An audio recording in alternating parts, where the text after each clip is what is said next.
কিন্তু ঈদ বাংলাদেশে, সারা দেশে, সারা বিশ্বে মুসলিম কান্ট্রিতে ঈদ। কিন্তু বাংলাদেশে ঈদের সময় কিছু লোক আছে যেগুলো অনলাইনে মানুষকে অনেক হয়রানি করে, অনেক টাকা পয়সা নিয়ে যায়। তো এইটা থেকে সাবধান থাকবেন সব সময়।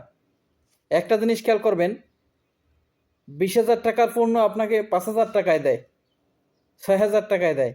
এইসব লোভ লালসা দেখাইয়া আপনি যখন ওই নাম্বারে কল করবেন, আপনাকে বলবে আপনি 300 টাকা রিচার্জ করেন, 400 টাকা রিচার্জ করেন, 500 টাকা রিচার্জ করেন, আপনার মালটা পৌঁছেই যাবে, মালের খরচ, তারপর আপনি টাকা দেবেন।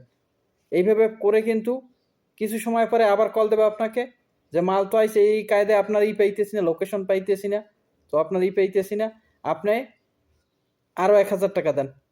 এইভাবে কিন্তু বর্তমান কিন্তু কিছু প্রতারক বের হয়েছে।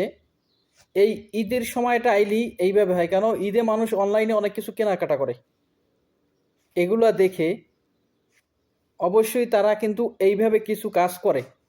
আর এইভাবে কাজ করে কিন্তু তারা দৈনিক হাজার হাজার টাকা আতায়ে নিয়ে যায়। আপনার এই বিপদ জানি এই বিপদে না পড়েন, এই ইতে না পড়েন, অনলাইনে মাল কিনবেন সুন্দর মতো দেইখা যাই না বুঝা শুই না। অনলাইনে মাল কেনায় কিন্তু আপনি অর্ডার করবেন, আপনার মাল নিয়ে আসবে, ডেলিভারি ম্যান আপনার মাল বুঝেই দিয়ে আপনার কাছ থেকে পেমেন্ট নিয়ে যাবে। এইটা হলো অরিজিনাল অনলাইনের কেনাকাটা। অগ্রিম টাকা যদি কেউ চায় তা মনে করবেন যে এখানে ধান্দাবাজ, এটার ভিতরে একটা যে কোনো আছে, এই কাজ কখনো সাপোর্ট করবেন না। আর এইখানে কখনো এইভাবে কোনো টাকাও দেবেন না।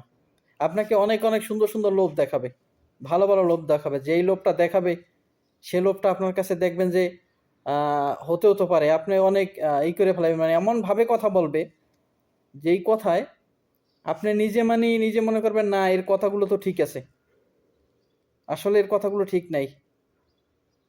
তো এখান থেকে আমাদের একটু সচেতন থাকতে হবে, একটু থাকবেন যাতে আমরা এই বিপদটায় না পড়ি।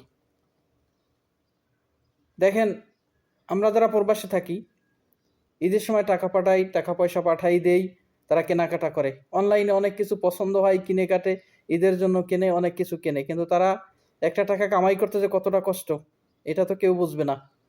যে নিবে তার তো এরকম কোনো ধান্দা, এরকম কোনো চিন্তাই নাই, সে তো তার নিজের মনে করেই নেয়, আর যে দেয় সে তো তার নিজের মনে করে দিয়ে দেয়। তো সেই থেকে সাবধানে থাকবেন, একটু সচেতনে থাকবেন, তাহলে দেখবেন আপনারা এই ফক্করে পড়বেন না, ইতে পড়বেন না। এইদিকে খেয়াল রাখবেন। তো যদি ভিডিওটা ভালো লাগে অবশ্যই আমার চ্যানেলটাকে সাবস্ক্রাইব করবেন, পাশে থাকবেন, আর অন্যের মাঝে ভিডিওটাকে শেয়ার দিয়ে ছড়িয়ে দিবেন।